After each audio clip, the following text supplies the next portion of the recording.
Så egentligen så är han ganska smart. Elegante från vinterna. För han fuskar med deklarationerna. Ska snart en bortnatt. Elegante från vinterna. Om en byråkrat har bestämt en sak, ja då gör han tvärt emot. Han är allergisk mot allt sånt som lagar och förbud.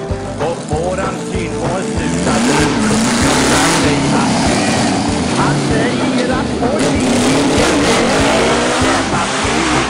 Om en byråkrat kommer med sitt prat så åker han på stryk. Eleganten ifrån vinterna visar inte någon respekt. Om en höjdare vågar sticka upp så smäller det direkt. Eleganten ifrån vinterna, han har inga hämningar. Han är frän och fri och han skiter i alla hot och stämningar. Det fina folket säger han är inte riktigt klok. Men om man hör det får de sig en jävla högerkrok.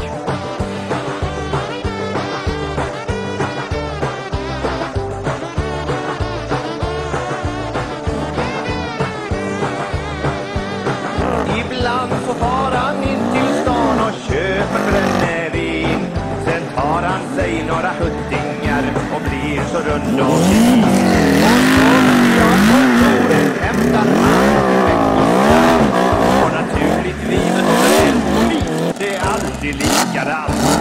Eleganten ifrån vinterna, han har inte någon lapp.